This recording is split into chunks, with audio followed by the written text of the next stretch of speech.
जोहार साथियों, सांस्कृतिक बदलावों के ऐसे वीडियोस के लिए चैनल को सब्सक्राइब करें, लाइक, शेयर और कमेंट करें।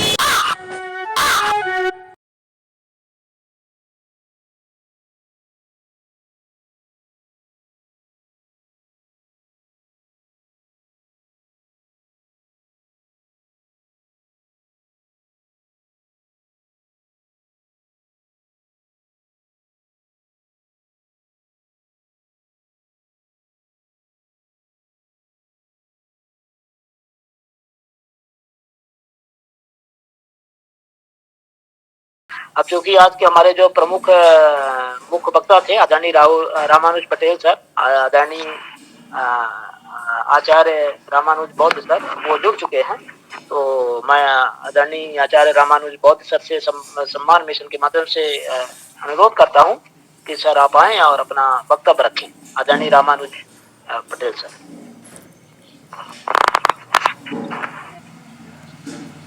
आप सभी को नमो बुद्धाय तासीदेले।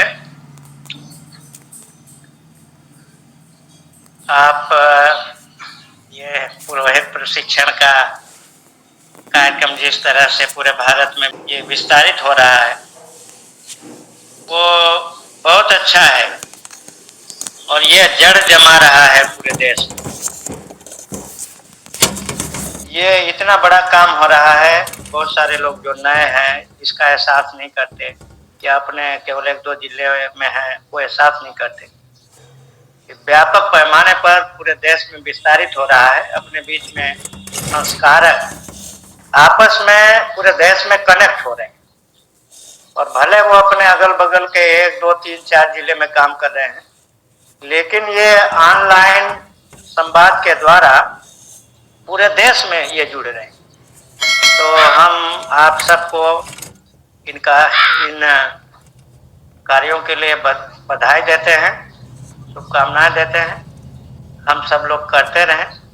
बहस में कई बार ये कुछ हो जाता है आपस में तीखा संवाद, तो तीखे संवाद से धीरे धीरे बचने की कोशिश करना है। इतने बड़े पैमाने पर हम एक हो रहे हैं, एक दिशा में आ रहे हैं, आपस में बातचीत कर रहे हैं, अपने अपने इलाके में काम कर रहे हैं, यही बड़ी बात है। अभी जब मैं आप लोगों के साथ संवाद कर रहा हूँ, मैं शिलापत्थर में हूँ। शिलापत्थर अरुणाचल और आसाम के बॉर्डर पर है, निंगमा मोनास्ट्री है, और उत्तर प्रदेश से और सतना से मिला करके ये यहाँ 65 बच्चे आए हैं, गार्जियन बच्चे सब मिला के 100 लोग हैं। बड़ी मोनास्ट्री है निंगमा का, इसका हेड ऑफिस नमडोलिंग है, मैसूर में। तो देखिए ये इन सब में भी आप सबका योगदान है। ये जो आप चला रहे हैं ये केवल संस्कार पैदा करने की भावना नहीं है। आप ये जो आपका समाज है उसको आप इकोनॉमी, एक स्ट्रांग इकोनॉमी की ओर भी ले जा रहे हैं। जो धर्म का क्षेत्र है, जो संस्कार का क्षेत्र है, ये जो इंडस्ट्रियल इकोनॉमी है उससे भी बड़ा है। और इस फील्ड में हम लोगों की भागीदारी ठीक नहीं, यहीं से ये शुरुआत हो रही।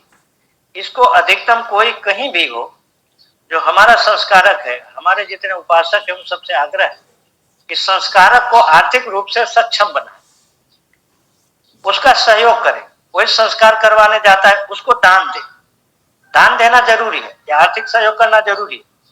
कोई कहेगा पंडित जी को देते थे, इनको क्या जरूरत है? भाई पंडित जी को आप देते थे तभी तो पंडित जी चलते थे ना, तभी तो बड़ी इकोनॉमी।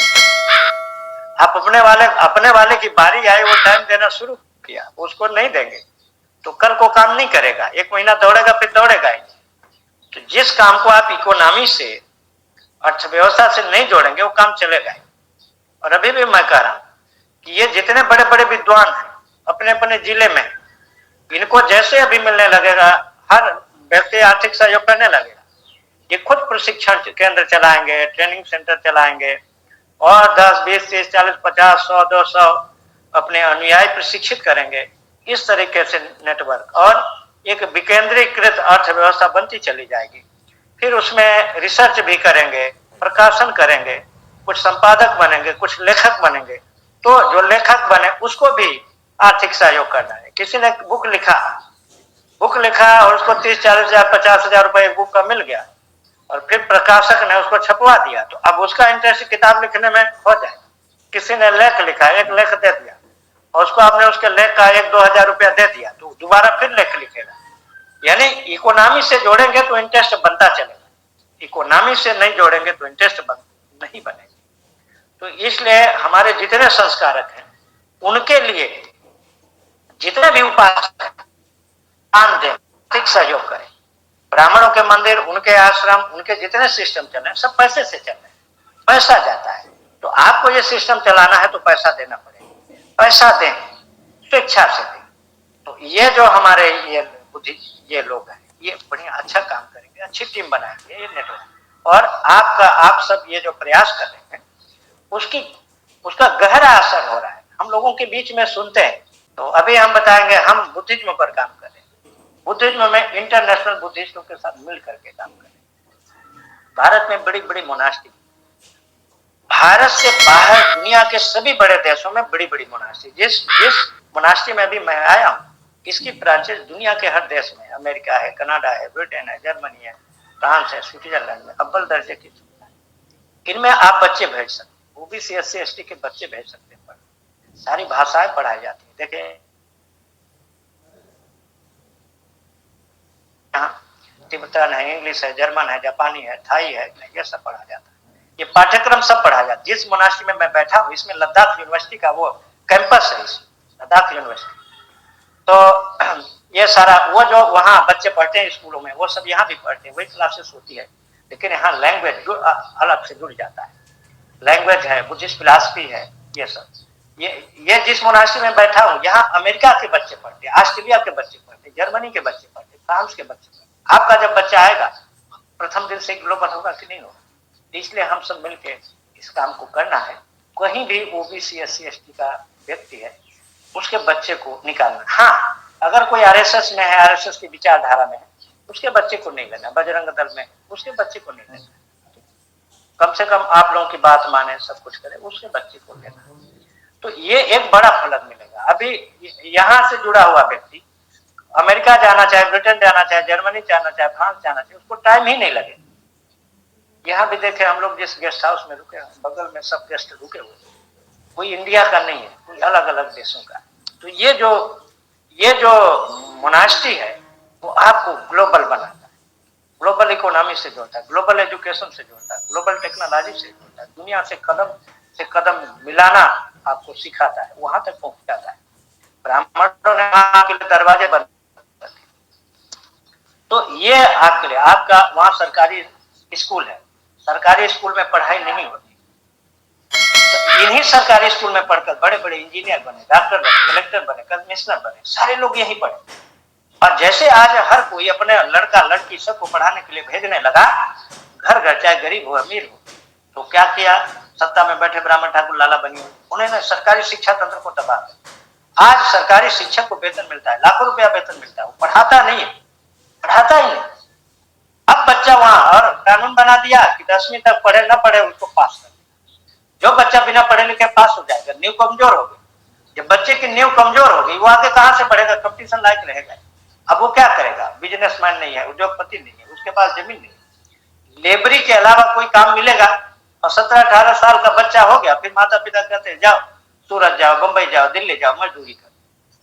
ये बड़े पैमाने पर ये जो लेबर मजदूर हमारे बच्चे बने, इनको रोकना। समाज का, अपने समाज का हर बच्चा अपना, समाज का हर बच्चा अपना, उस पर काम कर। और यहाँ प्रथम दिन से बच्चे को रुकने पढ़ने लिखने की पूरी निःशुल्क व्यवस्था है। बहुत अच्छा खाना, उच्च दर्जे की पढ़ाई, सारी सुविधा। तो हम लोग सब मिल करके, ये सब समाज के सारे लोग मिल करके, कोई हमारे टीचर है, प्रोफेसर, आप सारे लोग मिलकर इस काम में लगे। ये काम आपको आने वाले 5 से 10 साल में भारत में सबसे ताकतवर बना, सबसे ताकतवर बना। और प्रयास करने की जरूरत। देखिए हम लोग लगे, अब तक 1500 से ज्यादा बच्चे ये भेजे जा चुके हैं, हर मोनास्ट्री में जा रहे हैं। हम सारे लोग जो जहां बैठा है वही करें, और संस्कार पर भी इस पर करते रहें। तो ये जैसे होता रहेगा, देखिए इन सारी मोनास्ट्री में जाइए, बड़ी बड़ी लाइब्रेरी, लाखों करोड़ों की किताबें, यहाँ कम से कम 10-10, 20-20 करोड़, 50-50 करोड़ रुपए लाइब्रेरी पर खर्च होते हैं, प्रकाशन पर खर्च, गजब का काम। तो हम आप सब भाई बहनों से आग्रह है, हम सब मिलकर काम करें। और अभी मैं यहाँ हूँ, सबको ध्यान देना पड़ रहा है। और बहुत बहुत धन्यवाद जनार्दन जी का। मैं तो यहाँ मोनास्ट्री में आता, लेकिन जनार्दन जी ने पूरे आसाम में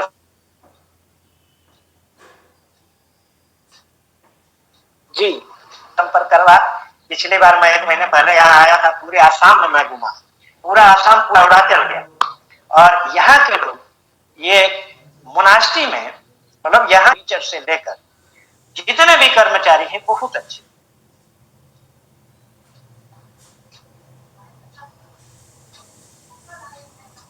मोनास्ट्री लड़कों के लिए वहां इतना अच्छा केयर होता है कि अपने घर में संभव नहीं। हम करोड़पति हो तब भी उतना केयर अपने बच्चे का नहीं कर सकते। कुछ लोगों को जानकारी है, कुछ लोगों को जानकारी नहीं। ये सब बने हुए कि अपने बच्चे को नहीं देख पाते। तो जो संपन्न है थोड़ा, वो अपने बच्चों को भेज सकते हैं, वो आ सकते हैं, वो घूम सकते हैं। तो उनके बच्चे के सहारे गरीब वाला भी चला आएगा। जैसे गांव में एक आदमी अच्छा कहता है हम इंजीनियर बनाएंगे, अपने बच्चे को डॉक्टर बनाएंगे, तो अपने बच्चे को पढ़ाता है। तो उसके बगल में एक गरीब परिवार रहता है, उसका बच्चा पढ़ रहा है कैसे, तो धीरे धीरे जानकारी होती है, वो भी अपने बच्चे को पढ़ाने लगता है। तो जो अपने बीच के मध्यम वर्ग चलता चलेगा। तो इसी के साथ हम बात खत्म करेंगे। हम सारे लोग मिलकर काम करें। यहाँ के बाद ऑनलाइन मीटिंग करेंगे, फिर से करेंगे। यहाँ से आज हम फ्री हो जाएंगे। तो आज की बात के लिए इतना ही, और हम सब लोग मिलकर करेंगे। आप सबने जितना काम किया है ये ऐतिहासिक काम है, व्यवस्था बदलने वाला काम है। मिलकर करें सब, हम सब एक दूसरे से सीखेंगे। और ये जो है 10 साल में आप देखेंगे कि दुनिया की सबसे बड़ी ताकत है वास्तव में।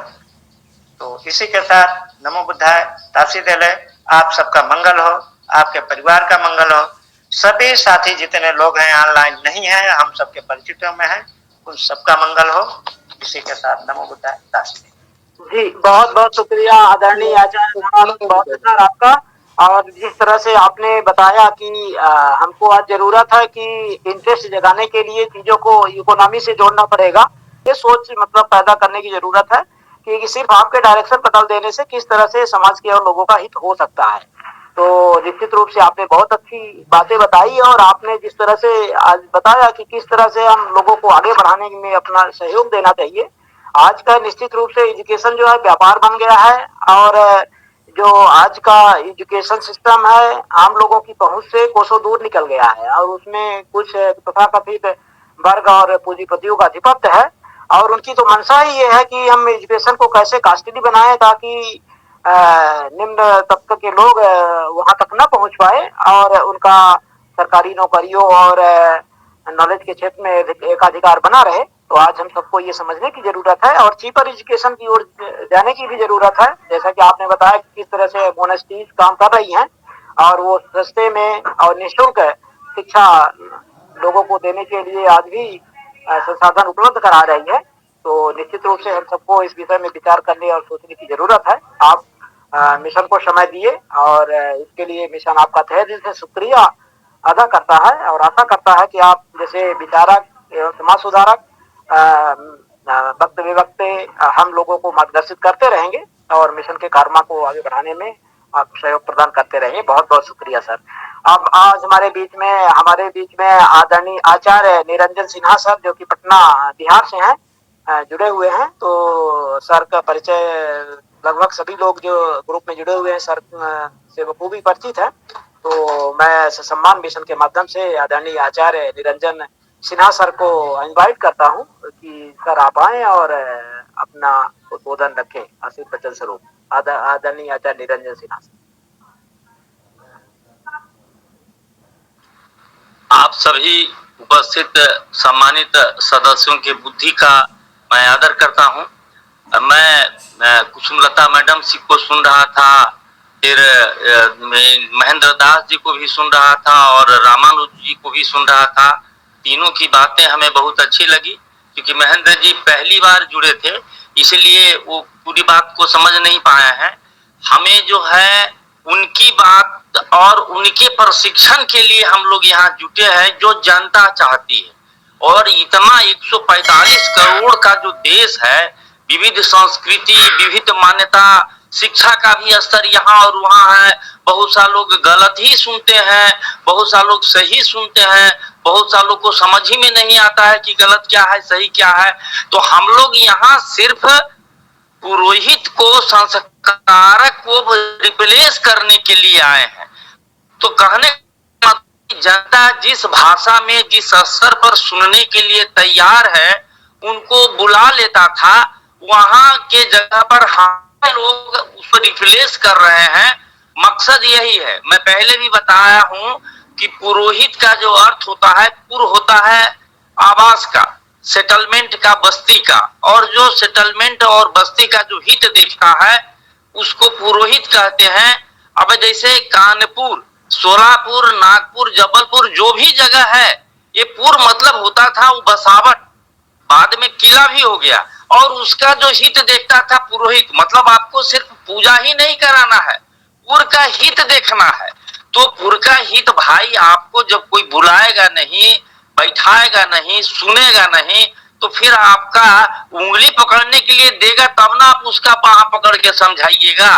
तो हम लोग एजुकेशन स्तर को, सब अंदर का चीज है, वो में है कि ये चीज है। एक दूसरा कि कुसुम मैडम जी ने जो कहा, पूरी बात से सहमत है। महेंद्र दास जी से मैं यही कहूंगा कि उनका जो पक्ष है, जो सच्चाई को रखना चाहते हैं, राहुल पटेल जी भी जुड़े हुए हैं, उसको व्यवस्थित ढंग से वो रखें। जैसे आदि किसान की बात करते हैं, तो आदि किसान की अवधारणा को समझाइए कि मेरे कहने का तात्पर्य आदि किसान से ये है, और वो संस्कृति वहां से यहाँ आई है और हम लोग इसको अपना लिए हैं। मैं खंडन भी नहीं कर रहा हूँ, समर्थन भी नहीं कर रहा हूँ। मेरा कहना है कि तार्किक ऐतिहासिक साक्ष्यों के साथ उन चीजों को प्रस्तुत करें। लोकमान्य प्रजापति जी भी आए, बोले कि शिक्षक ही बदलाव ला सकता है, शिक्षक के ऊपर जिम्मेदारी होती है, क्योंकि वो बच्चों को एजुकेट करता है। उसी बीच समय निकाल के उनको, उनके अभिभावकों से हमें बातचीत करती रहनी चाहिए और हम परिवर्तन उनमें लाते हैं। मैं भी शिक्षक, मूलतः शिक्षक ही रहा हूँ, अभी अवकाश ग्रहण किया है, तो मैं निश्चित रूप से बच्चों के माता पिता जरूर मिलता था, उनको बुलाता था, नहीं बुला पाया तो कभी घर मिलने जाता था, क्योंकि जो परिवर्तन हम उनमें लाना चाहते थे बच्चों में, उनको उनमें बिना परिवर्तन लाए परिवर्तन नहीं लाया जा सकता था। जितने कार्यक्रम चल रहे हैं वो निश्चित रूप से उसमें सबसे अच्छा कार्यक्रम ये चल रहा है, क्योंकि इससे जो हमारा आर्थिक रूप से शोषण होता था, उससे ज्यादा मानसिक रूप से शोषण होता था। आर्थिक तो होता ही था, मानसिक शोषण बहुत होता था, उससे हमको मुक्ति मिल रही है। इसी दिशा में हम लोग प्रयासरत थे। अभी भी हमारे एक मतलब पटीदारी में डेथ हुई है, जिनकी 13वीं तो हो रही है, लेकिन बिना किसी, जो घंट बजता था और जो शुद्ध कर्म होता था या जो और चीजें होती थी, ब्राह्मण भोज होता था, वो सब नहीं है। निश्चित रूप से अचानक रोक लगा पाना, जो कि हमारे संस्थापक महोदय भाई जनार्दन पटेल जी कहते हैं कि अचानक शायद हम नहीं रोक लगा सकते हैं, लेकिन धीरे धीरे परिवर्तन ला सकते हैं। उस परिवर्तन की दिशा में एक कदम है कि हम लोग उसको भी बिना ब्राह्मण के, और एक उसका नाम अनुग्रह भोज रख दिया गया है, बजाय तेरही या ब्रह्म भोज के अलावा ये अनुग्रह भोज होगा, जिसमें अपने लोग आएंगे, खाए पिएंगे, ब्राह्मणों के लिए कोई अलग से व्यवस्था नहीं होगी, ना शुद्ध जैसा या तेरही जैसा कोई माहौल। ये छोटे छोटे परिवर्तन है सर जो हम लोग कर रहे हैं। रही बात पुरोहित प्रशिक्षण की, तो मैं एक चीज इसमें कहना चाहता हूँ, जैसे हम बनारस में रहते हैं, तो बनारस में ऐसे जैसे लोग हैं, मैंने कोशिश की, अभी हम लोग 4 दिन पहले 4 लोग, करीब 5 लोग बैठे थे कि किस तरह से हम एक थोड़ा सा प्रशिक्षण दे दें लोगों, क्योंकि जो हमारे पहले संस्कारक निकलते हैं, पहले पुरोहित निकलते हैं, वो थोड़ा हिचक होती है। मैंने पहले भी कहा है कि जब मुझे भी पहली शादी करानी पड़ी, अर्जक से उसमें तो पढ़ दिया, लेकिन एक था जो मंत्रोच्चार के साथ करानी थी, 2 श्लोक मुझे आते थे, वो भी खड़े भूल गया मैं, क्योंकि वहां पर 400 की 500 की भीड़ थी, सब लोग अपने थे, थोड़ा संकोच भी था। तो खैर वो मैंने कराया सब, और इसलिए हमको इकट्ठा होना चाहिए और बार बार अभ्यास करने की जरूरत होती है। जितना अभ्यास हम घर में कर लेंगे, कहा भी गया, किसी विद्वान ने कहा है कि युद्ध में जो हम प्रशिक्षण में पसीना बहाते हैं वो युद्ध में हमारे खून को बचाता है। तो निश्चित रूप से हम जितना अधिक प्रशिक्षण, गहन प्रशिक्षण ले लेंगे, ये भी एक जरूरत है कि हमारा कभी कभी एक जैसे संगठनों का अभ्यास वर्ग चलता है, प्रशिक्षण वर्ग चलता है, वैसे हम लोग जब एक जिले में जो लोग हैं, जो रीवा में है, जो यहाँ है, जो कानपुर में है, जो लखनऊ में है, जो किसी और प्रदेश में है, सतना में है, महाराष्ट्र के किसी जिले में है, 4-6 लोग महीने भर में 2 महीने पे एक बार एकत्र हों और जो अपनी अपनी पद्धतियां हैं उन पद्धतियों का गहन प्रशिक्षण हो तो शायद ज्यादा अच्छा रहेगा। बाकी गायत्री का, आर्य समाज का लोग प्रशिक्षण लेके ही कार्य करते हैं।